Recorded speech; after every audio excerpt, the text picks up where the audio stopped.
Okay, so we're diving deep today into the fascinating world of construction tendering. And we've got this really, really thorough guidance from RICS to help us navigate it. Oh yeah. This is the stuff you need to know if you're trying to figure out, how to pick the right builder and make sure you're not, overpaying for your project. Yeah, exactly. And I mean, it goes so much deeper than just finding the cheapest bid, right? This RICS guidance is like, it's basically a blueprint for a successful project. It covers everything from accountability and, having a clear audit trail to making sure everything's fair and above board and, reducing any risk of funny business. Right, exactly. So it's not just about the money, it's about the whole process being, transparent and robust and fair. Exactly. So they lay out three main ways to approach this whole tendering thing. Single stage, two stage, and then there's negotiated tenders. So let's break those down, starting with single stage, which I'm guessing is like the most common one. Yeah, single stage is it's pretty much your bread and butter tendering process. It's all about competitive bidding. So you get a bunch of contractors in a room and you give them all the same set of detailed project documents. So everyone's quoting on the exact same design. Exactly right. And this usually happens around what's called RIBA stage 4. So it's, the design is pretty much finalized at this point. Got it. So all the contractors have all the info they need to give an accurate price. Yeah, and they get a set time to put their bids together. Then the client goes through and analyzes them carefully, looking at both the cost and the quality aspects. Yeah. And then they pick their preferred contractor based on that. Simple and straightforward. Makes Okay. sense. Now, what about two-stage tendering? That sounds a bit more like a two-parter. Yeah, it is a bit more involved, but it can be really useful, especially when you're working on a tight deadline or when you really need the contractor's expertise early on in the design process. Okay, I can see how that would be helpful. So how does it actually work in practice? So in the first stage, the contractors don't submit a full price for the construction work. Instead, they bid on things like the quality of their team, their experience and their proposed costs for things like setting up the site and their overheads and profit margins. So it's more about choosing the right partner based on their expertise and their approach. Yeah, exactly. And this usually happens earlier in the design process, maybe around RIBA stage 2 or 3. So the design is still being finalized at that point. Right. And once the client has chosen their preferred contractor based on this first stage, they appoint them under a pre-construction services agreement, or PCSA. So they're brought on board early to contribute to the design. Yeah. And that's the second stage. The contractor works with the design team to finalize the detailed design. And then once that's done, they submit their actual firm bid for the construction work. So it's kind of like a two-pronged approach. You get the expertise early on, and then you finalize the price once everything is properly nailed down. Exactly. Now, negotiated tenders, that sounds a bit more like a one-on-one situation. It is. In a negotiated tender, the client just picks a single contractor they want to work with, and that contractor gives them an initial price, which they then negotiate to try and get to a final agreed price. So it's like a more direct negotiation. Yeah. And the big advantage is that it can be a lot quicker because you're not going through a whole competitive bidding process. But I guess the downside is that you might not get the most competitive price because you're not comparing multiple bids. That's the trade-off, and that's why public sector clients are often a bit wary of negotiated tenders because they need to be able to show that they've gotten good value for money. That makes sense. Accountability is really important, especially when you're dealing with public funds. Definitely. Now, there's also this thing called early contractor involvement, or ECI. How does that fit into the picture? ECI is essentially a specific type of negotiated tender, but the focus is really on getting the contractor involved in the design process right from the very beginning. So they're not just building what someone else has designed. They're actually helping to shape the design itself. Exactly, and this is becoming really popular, especially for large infrastructure projects, where the contractor's practical experience can be really valuable. Yeah, it makes sense to tap into that expertise early on. And the way they choose the contractor for ECI is often similar to that first stage of a two-stage tender. They're looking at the quality of the team, their experience, and their approach, rather than just focusing on the bottom line cost. So it's about finding the right partner who can really add value throughout the entire design and construction process. Exactly. Now let's talk about how clients actually choose which contractors to invite to tender in the first place. The guidance mentions a few different techniques. Yes, so the first one is open tendering, which is basically anyone can express interest if they meet the basic criteria. It's completely open. So it's a level playing field. Yeah, and then there's selective tendering, where the client creates a short list of contractors they think are suitable, maybe based on past experience or from a pre-approved list. So they're being a bit more picky. Yeah, they're trying to narrow it down to the most qualified bidders. And then there's single contractor selection, which is what we talked about with negotiated tenders. The client just picks one contractor and goes straight into negotiations with them. So that's the most direct route. Yeah. Now, regardless of which technique they use, this pre-qualification stage sounds like it's really important. Oh, yeah. Pre-qualification is crucial.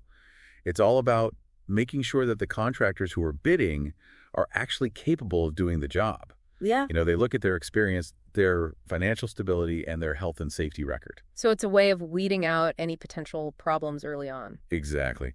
And there's even a standard pre-qualification questionnaire in the UK called PAS 91-2013. So there's a formal process for all of this. Yeah. Right, so there's a whole legal framework around all of this tendering stuff. Yeah, definitely. So once you've chosen your potential bidders, the next step is actually putting together the tender documents, which I imagine can be quite a mountain of paperwork.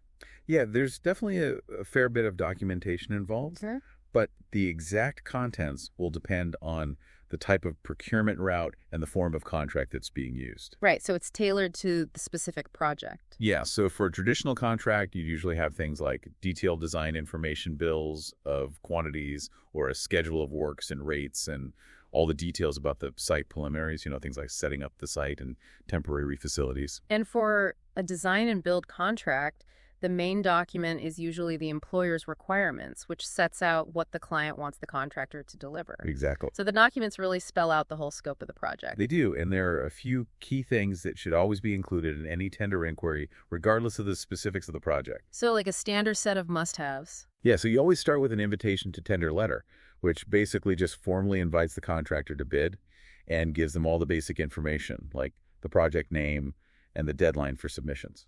Okay, and then there's the form of tender itself. Yeah, that's the document that the contractor actually fills out and signs. It states their price, their proposed construction program, and it might also have a section for them to suggest alternative proposals or value engineering ideas if the client is open to that kind of thing. And then you need the contract conditions, which lay out the legal framework for the project. Right, so that would be things like the specific standard form of contract that's being used and any amendments or special clauses that the client wants to include. And then there's the instructions to tenderers, which sounds really important. Oh yeah, that's a really crucial document. It's basically a rule book for the whole tendering process.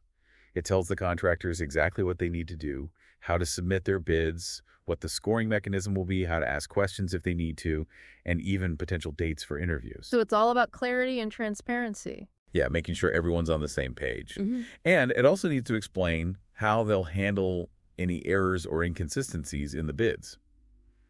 Sometimes contractors make mistakes. Right. You need a process for dealing with that. Definitely. Then you've got the project information, which might be called different things depending on the type of contract, but it basically describes the project in detail and outlines the contractor's key obligations.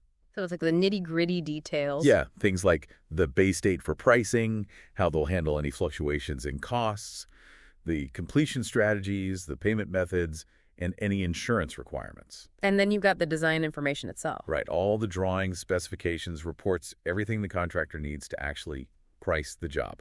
It's super important that all this information is clear, well organized, and up to date. And finally, the pricing document? Yeah, this is where the rubber hits the road. It's all about the money. The format of this document can vary quite a bit depending on the type of contract.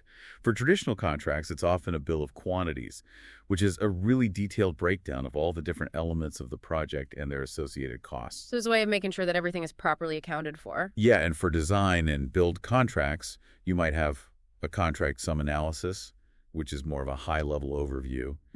And then there are things like schedules of rates for term contracts and framework agreements. So there are different ways of breaking down the costs depending on the specifics of the project. Exactly. And then you might have some additional appendices as well. Yeah, these are basically just extra documents that can be helpful for the tenderers.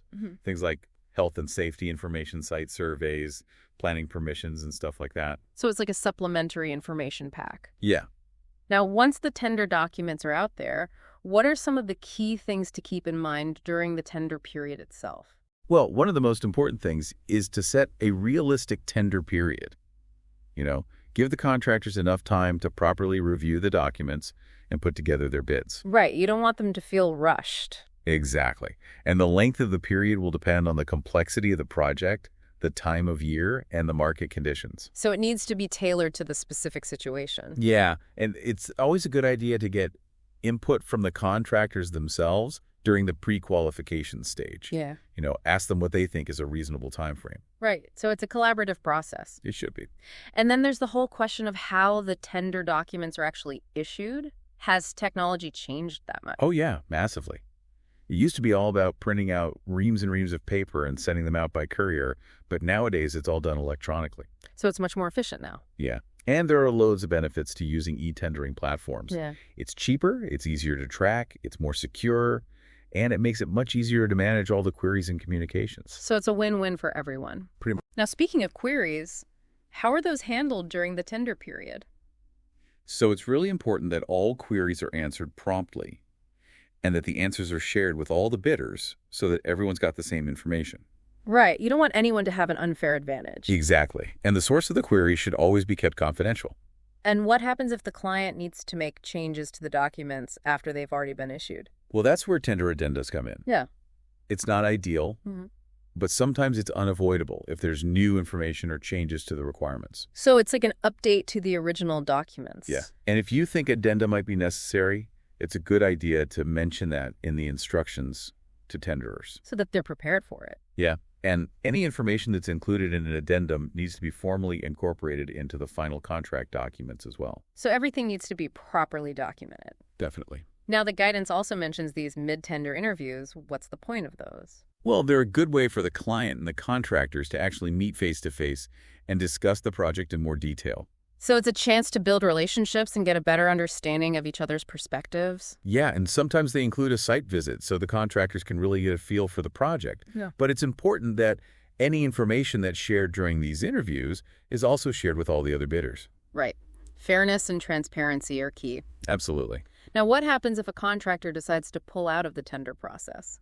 Well, it does happen sometimes. Maybe their workload changes or they have concerns about the project. It's important to have a clear process for dealing with withdrawals and make sure that all the other bidders are notified. So that everyone's kept in the loop. Yeah, and if a new contractor is brought in, then the existing bidders should be given more time to submit their bids. So it's all about being fair to everyone. Definitely. Okay, so the deadline has passed and the tenders are in. What happens next? The first step is the tender opening, which should be done formally with at least one witness. Key information from each tender is recorded on a tender opening form, and then everyone signs it. So it's all very official. Yeah, and then the really detailed work begins reviewing all the tenders. So this is where you really get down to the nitty-gritty. Yeah, this is where the quantity surveyors really earn their keep. They go through each tender with a fine-tooth comb, checking for any errors or inconsistencies. So it's a very thorough process. It has to be. And they'll also raise queries with the contractors to clarify anything that's unclear or to get more information. And then there's this whole process of equalization or normalization. What's that all about? So basically, it's about making sure that you're comparing apples with apples because different contractors might have priced things in slightly different ways. So they use various techniques to try and level the playing field. So you're creating a fair basis for comparison. Exactly. And then after all that, there might be another round of interviews, the post-tender interviews. So more face-to-face discussions. Yeah, these are usually with the preferred bidders. And they're a chance to really dig into the details of their proposals, discuss their methodologies and their approach to things like cost management and risk. So it's like a final chance to make sure that everyone is on the same page. Yeah. And once all that's done, the client prepares a post-tender estimate, which takes the equalized tender figures and adds in any other project costs. So you get a complete financial picture. Yeah, and then they apply the scoring mechanism to each tender to come up with an overall score. And that determines the winner.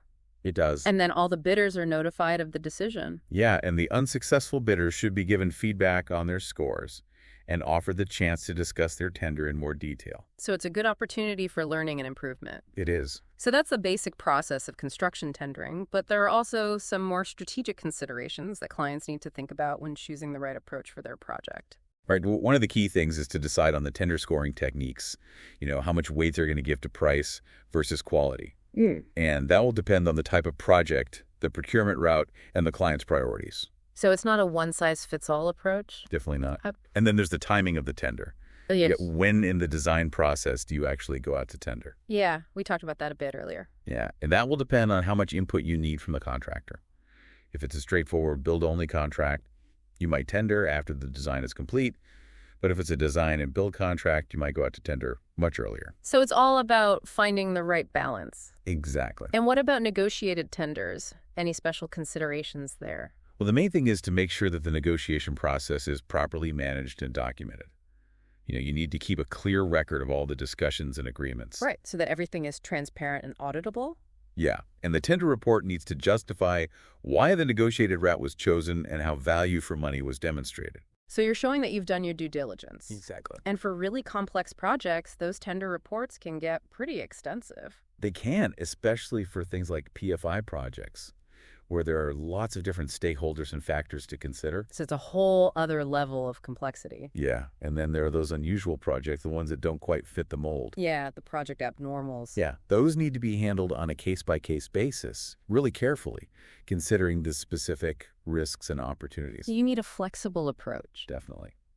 And then there's the design checking period, which some clients use. What's that? So it's basically a period of time after the preferred contractor has been chosen, but before the contract is signed, where the contractor can review the design in detail and flag up any potential issues. So it's a chance for them to really get their teeth into the design. Yeah, and it can be a good way of avoiding problems down the line. And finally, let's talk about the transition from the tender process to the actual contract. Ideally, the contract documents would be the same as the tender documents, but in reality, there are usually some changes or clarifications that need to be made. So it's not always a clean handover. No. Usually you need to add in things like the responses to queries and any information that was issued through addenda. And sometimes the tender documents themselves might need to be updated to reflect the final agreements. So it's a bit of an iterative process. It can be. And then there are those other tendering approaches like serial tendering and term contracts and framework agreements. Yeah, serial tendering is used when you've got a series of similar projects. You do a competitive tender for the first one, and then use that to negotiate the prices for the subsequent ones. So it's like a framework for future projects. Yeah, and term contracts are used for things like ongoing maintenance. Yeah. They're based on a schedule of rates for different types of work. So it's all about pre-agreeing the prices for different tasks. Exactly. And framework agreements are used by large clients who have a regular need for certain types of work. They basically create a pool of pre-approved contractors who they can call on when they need them. So it streamlines the whole procurement process. Yeah. Now, there's this interesting debate in the guidance about bills of quantities and whether they actually hinder collaboration with contractors. Yeah, some people argue that bills of quantities create an us and them mentality. The client versus the contractor. And they say that they prevent the contractor from getting involved in the design early on. So it's seen as a bit of a barrier to collaboration. Yeah. But others argue that bills of quantities actually promote better design accuracy and completeness because they force everyone to think through all the details. It's a double-edged sword. It is, and RICS has actually updated the format of bills of quantities with their new rules of measurement to try and make them more collaborative. So they're trying to find a balance. Yeah. And there's also a discussion about whether two-stage tendering actually promotes collaboration. Yeah, the idea is that by bringing the contractor in early on, you're encouraging more collaboration and communication. But it doesn't always work out that way in practice, does it? No. Sometimes it can actually backfire if it's not done properly. If the contractor feels like they're being asked to do a lot of work for free during the first stage, they might inflate their price in the second stage to compensate. So it's a risky strategy. It can be if it's not managed carefully. Yeah. And the second stage process itself can vary quite a bit depending on how much input the contractor is expected to give. So it needs to be clearly defined. Definitely. And there are also things like target costs and guaranteed maximum prices, which can be used in two-stage tendering to try and control costs. So there are mechanisms for managing the financial risks. Yeah. Then there's the question of the contract conditions themselves. Yeah, it's really important to agree those early on, ideally during the pre-qualification stage, because they can have a big impact on how the tenders are evaluated. So they need to be front and center. Yeah. Now we're in this increasingly digital world with things like BIM becoming more and more prevalent.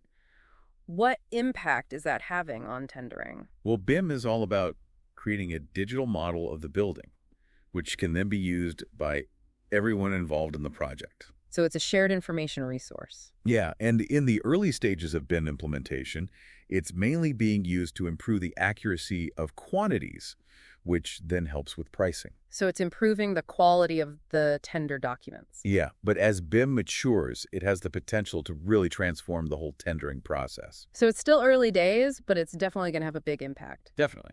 Now, the guidance also talks about these alternative tender submissions, where contractors propose things that are outside the scope of the original documents. Yeah, so these can be things like value engineering proposals or suggestions for reducing the program duration.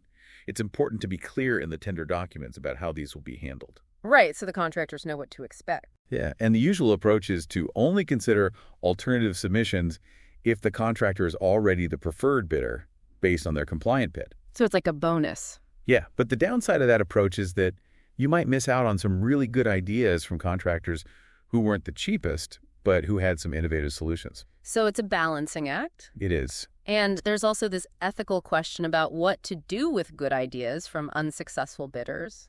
Yeah, it's a tricky one because you don't want to be seen as stealing their intellectual property. Mm-hmm. But at the same time, you don't want to just ignore good ideas. So it's about finding a fair and ethical way to handle those situations. Definitely. And the guidance also mentions that PFI projects have their own very specific tendering processes which are beyond the scope of this particular document. Right, so that's a whole other deep dive. It is. So we've covered a lot of ground today. This whole world of construction tendering is incredibly complex, but hopefully we've managed to shed some light on the key principles and strategies. Yeah, it's all about finding the right approach for the specific project, making sure the process is transparent and robust, and ultimately getting the best possible outcome for the client. And it's clear that this RICS guidance is an invaluable resource for anyone involved in construction tendering. Yeah, it's definitely essential reading. So as we wrap up, I'm curious to know what you think the future holds for tendering with all these technological advancements and the growing emphasis on collaboration. Well, I think we're going to see a move away from traditional paper-based processes towards more digital and collaborative platforms. So BIM is going to play a big role. Definitely. And I think we'll also see more emphasis on early contractor involvement and finding ways to really leverage their expertise throughout the entire project lifecycle. So it's all about moving towards a more integrated and collaborative approach. Exactly. Well, that's food for thought for all our listeners. Thanks for joining us on this deep dive into construction tendering. It's been a pleasure. And for our listeners out there, I'd love for you to consider this. With all this talk of collaboration and technology, what do you think is the biggest challenge facing the construction industry when it comes to tendering? And what are some innovative solutions that could help overcome those challenges? Good questions. Let us know your thoughts and join us again next time for another deep dive. See you then.